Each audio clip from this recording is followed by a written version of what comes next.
Hello everyone! Welcome back to the channel.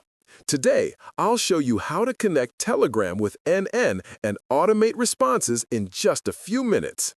First, add a Telegram trigger in n8n. Click plus, search Telegram, select On Message.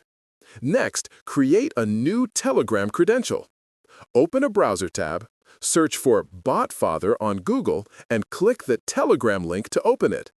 In the BotFather chat, type /newbot, give your bot a Don't forget to like and subscribe, so go ahead and hit that button.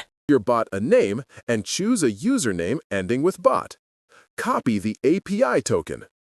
Go back to n8n, paste it in the Access Token field, and click Save.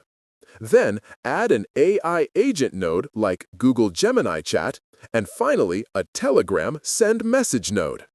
Click Execute Workflow to activate. Test your bot by sending a message in Telegram. It will reply automatically. Now your workflow is live, saving time and automating your interactions effortlessly.